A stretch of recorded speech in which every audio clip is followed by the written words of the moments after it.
Welcome friends to Chaoticism. I know I'm throwing you a curveball with this one, given my previous videos, but my description does say mostly first-person shooters because we're foremost an all-around gaming channel. Iconoclasts is a 2D open-world platformer created in 2018 by a single person.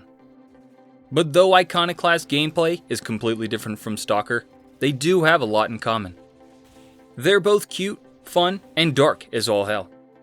Don't let the amazing visuals fool you. People die horrible, painful deaths throughout the course of this game. Before I continue, I want to warn you that this game's story and gameplay are amazing and should be experienced firsthand. I will be doing my best not to spoil the story unless it's necessary for the spirit of the video. The way you upgrade our protagonist Robin is through the creation of tweaks, of which 3 can be equipped at a time. It is this mechanic that we will be using to cause myself your tri-weekly serving of pain and suffering. All but one of these tweaks provide beneficial effects, like being able to survive an attack or reduce the cooldown on your stun gun. The titular tweak that mostly no one will equip is Roulette, which has predominantly malicious effects, like disabling your stun gun, darkening the screen, or making it nearly impossible to stop moving across it. Read the effects I know of on screen now to have an idea of what we will be going through. To assist you guys in recognizing what effect is on at any given time, I will be putting it in the bottom center of the screen where applicable.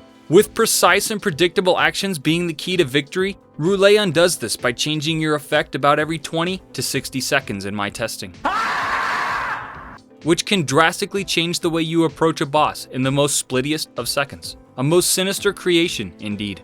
Before I drabble on any longer, because I'm horrible at writing transitions between ideas, the rules. The Roulette Tweak, identified by the little question mark below my health bar, must be equipped at all times, obviously.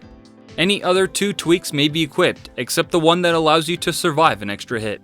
We must play through, beginning to end, in challenge mode, because duh. And as a bonus, no crying is allowed.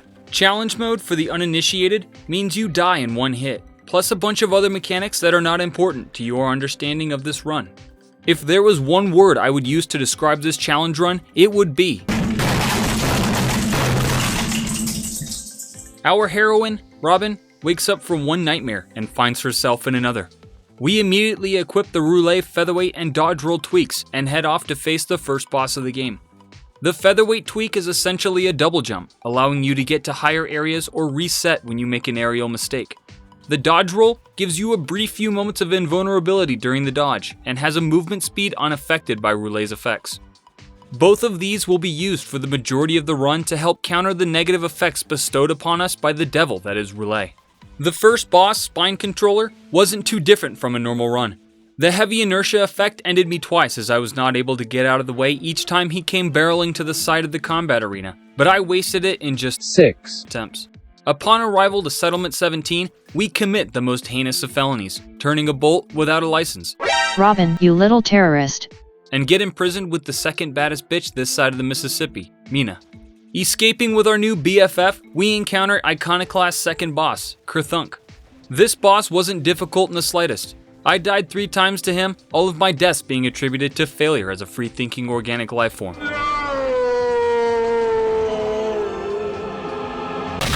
Not one death was the result of any negative effect from Roulette. I simply don't know how to time things. Getting through the Shard Wasteland was relatively painful, as it's full of winding passages and instant death pits surrounded by enemies. But we get the hamburger gun and move on to the third boss, Kibuka. Fortunately, there is no Geneva Conventions on the planet, as this thing is a walking violation, and violate it did to my booty. I wish I had played the boss rush mode the amount I did before this challenge run, because it would have saved me multiple minutes of pain on this boss. The cool few deaths I had were that time I turned invisible and landed in a firewall produced by one of Kibuka's bombs, and the one where I slid into him due to heavy inertia. The rest were mostly me being dumb.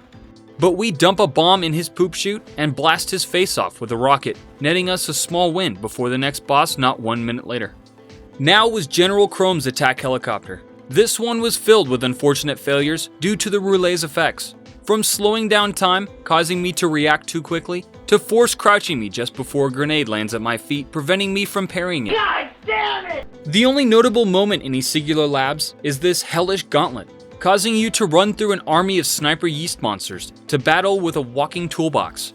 But having already suffered here extensively in my vanilla challenge mode run helped me push through to the first of 2 bosses at the end of this chapter. Inti is a large BDSM machine capable of amazing fisting and electrocution. Getting through just required me to not suck at video games. This is the first time you take over as Mina, one of the 3 playable characters, and will be the only time I talk about her sections, as she is incapable of equipping tweaks, meaning Roulette doesn't affect her.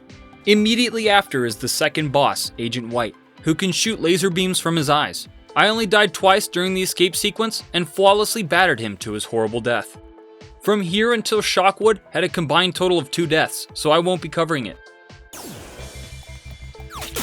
What a stupid son of a bitch. I arrive at the Carver boss with the forced walk effect, which is probably the worst one I could have at this point. But like the ingenious fool I am, I had switched out my dodge roll tweak just before him for the one that lets you charge your wrench in a single spin cycle, because I wasn't thinking. You are incapable of outwalking Carver's back and forth attack, which a dodge roll would perfectly counter, so I died an innumerable amount of times because of my slow speed. But I countered this my winning lap by using the wrench swing to quickly fling myself away.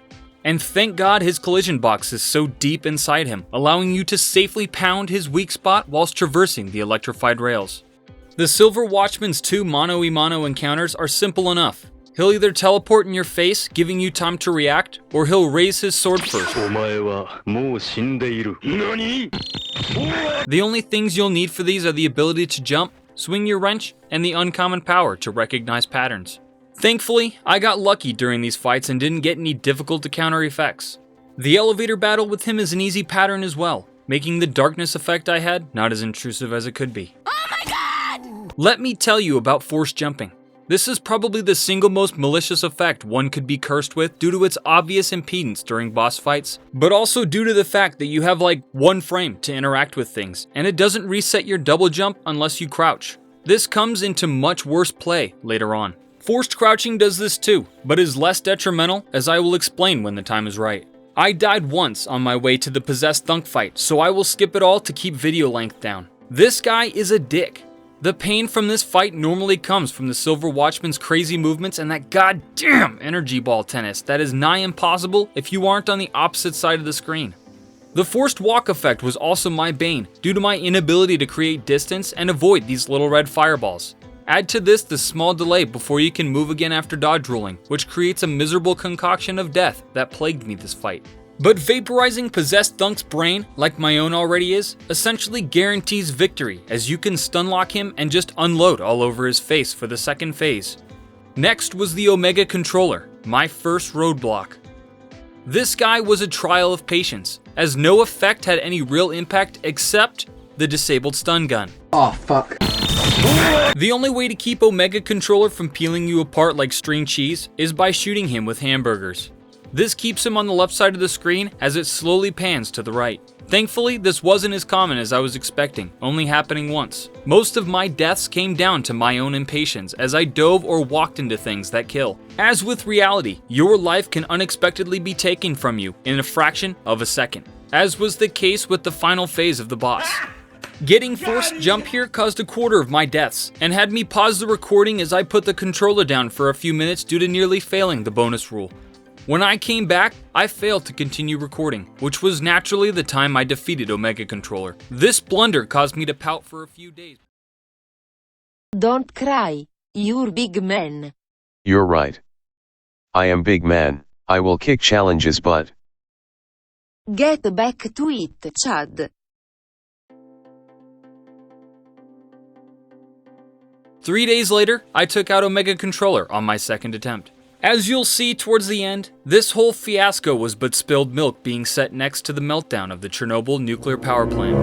Outwitting Ash is easy once you know what to do, but more awkward due to relay. Skip! Getting into One Concern West and obtaining the Usurper gun was plastered with stupid deaths. Stupid because of me. However, the next boss, Blocker, was defeated on my first attempt and is not worth mentioning. We bust out our homie Royal, who is mad because he doesn't get the love he deserves, and continue on to the first fight with Agent Black. She owned me within the first second of the fight due to me being invisible and not knowing where I was. But I came out on top my third try because once I did become visible, I had seemingly no effect from Roulette for the remainder of the fight, which at this point might as well be overpowered. If I could leave our boy Elro, in one concern east, I would, as busting him out meant a romp through this corridor with 3 custodians of suffering who possessed a ridiculous aimbot with their grenade throws. I was slaughtered more in this one corridor than most of the bosses. City 1 was a welcome change of pace, as little stood in my way to our next boss fight. Call me Oedipus, but I wish we got to see more of Mother throughout the game, as the first time we see her in person, we kill her, and I kinda don't want to. I died far too many times to these little flying rocks, meaning it kept failing to shoot, and got my stun gun disabled right before the big floating rock. They ask you how you are, you just have to say that you're fine when you're not really fine. You just can't get into it. But though I was invisible for the majority of my winning attempt, I pulled through with some clutch movement. Taking out Mommy Dearest caused a civil war to break out in the streets of City 1. This made leaving as painful as an enema using nails. I'm just gonna play a death montage here, as it's hard to talk about these sections without constantly bringing up the fact that I suck at video games. With City 1 behind us, we enter the true hell of this game. A lot happens between City 1 and the shuttle, but it's mostly playing as Mina and Elro, and they're no different from normal. The noble fight was nothing to gawk at either. Now was the big kahuna. We had to activate the elevator. Simple enough to do if you climb to the top, electrify yourself, shoot a hamburger, and move on. My 2 deaths were the result of mistimed jumps. Saving at the top of the elevator marked 215 total deaths up to this point. This was the part you didn't know you were waiting for. But I knew this was going to be hard, as my casual challenge mode run was also halted at this section. The difficulty comes from the sinister design. It is 3 back-to-back boss fights, and the checkpoint is right here, before the first one. Though a very emotional and incredibly thematic scene, get used to kicking Agent Black's ass, as you'll get her pattern down to a science. No roulette effect is a true showstopper, but the curse of force jumping rears its bouncy head, as you have little time to slap Black around, essentially making you do the phase all over again. Thankfully, the forced crouch effect still allows you to give Black the old smackaroo without hindrance. About 50% of my deaths are attributed to Agent Black. The other half was the Ivory Beast. This is the boss that kept me up at night for the 5 days it took me to beat this string of battles. What's more annoying are the creamy white pustules the Ivory Beast just loves raining down upon me, like an unpaid worker in the center of a gangbang. These little terrors love to just hide off screen and bust their nuts all over me when I least expected it.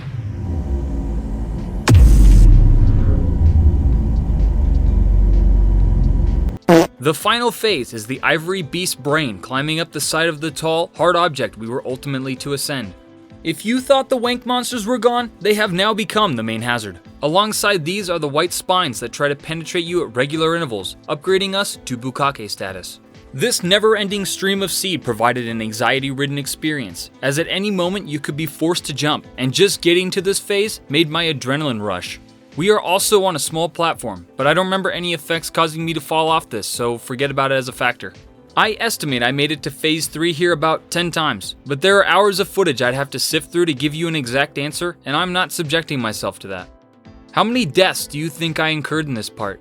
15, 50, 100, 150? All wrong. 167. I increased my death counter by over 75% of its initial value. How did I endure this painful sounding parade? My tactic with Agent Black used the hamburger gun. The charged shot fires a large missile that takes off nearly half her health. Follow up with either a few wrench swings or hamburgers to put her down. Slap and repeat. For Black's final phase, switch to the stun gun. After her first attack, dodge it and melt her health away or beat her into submission. The next phase, I started with a disabled stun gun, meaning I couldn't really do any damage to the Ivory Beast, so I had to focus on surviving. The spines are simple, but the ivory blooms and wake monsters turned into a whack-off as I desperately battered them away. The wrench hits in a full arc around Robin, meaning you can hit anything if you spam it fast enough.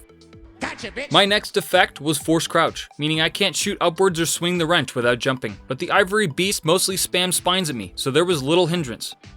After destroying the bottom boil, the Ivory Beast pretty much just gave me her life as programming forced her to spam her back and slam attack. The final phase is wrought with clutch seed destruction, using the stand still and whack like a maniac tactic. When the brain gets towards the lower portion of the screen, spam the basic stun gun since its speed and inability to overheat just melt the boss's health away. Wrench away the seeds and move out of the way of the spine. I feel like Konjak himself looked down upon me with pity and blessed me with the seemingly no effect.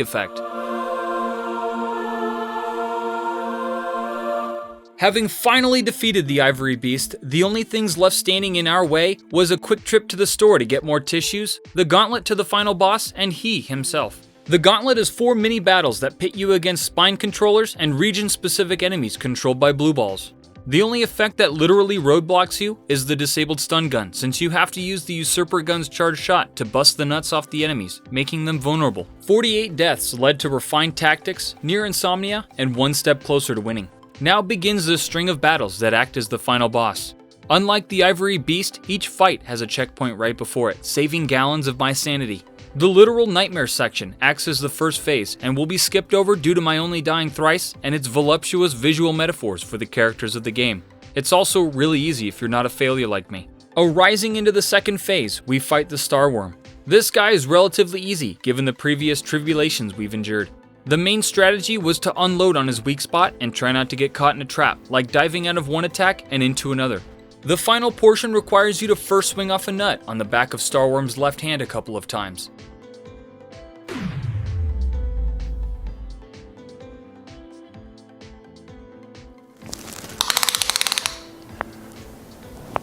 That's quite big. Though I succeeded when I slowed down and smoothly swept to the last bit with forced crawl. Last but not least was Lucas Burbasaurus Rex. He was kind of a twat, but that was only because of the insane amount of time his fight can take. Starting off with reduced damage made the beginning part slow, having to dodge around him until the timer inevitably expired. And how does Burbasaurus love to jump? Failing to be 1 pixel off the ground when the boss lands from his high jump is an instant death sentence, as you become locked in place until your inevitable execution. Usually the screen darkening effect is a minor inconvenience, but here it renders the boss nearly invisible. This guiding light led me like a moth to flame. I died more times than I can count because I couldn't see him. But I was given a slight reprieve whenever the boss charges himself up. This shield sucks too. The ideal option is the one that can be broken with bombs. At 1 bar of health, Starworm is resurrected for another round, meaning we have to be extra cautious, but I managed to pull through for the win. So yes, it is possible to complete Iconoclasts on challenge mode with Roulette equipped, but why would you? Playing Iconoclasts on challenge mode is difficult enough, but adding this extra layer of difficulty just makes it frustrating. As I said before, Iconoclasts is a paradigm of storytelling and gameplay, being an experience everyone should partake in. Have a good day, and I hope you remember that special someone's birthday and send them a good feet pic or two to show you care.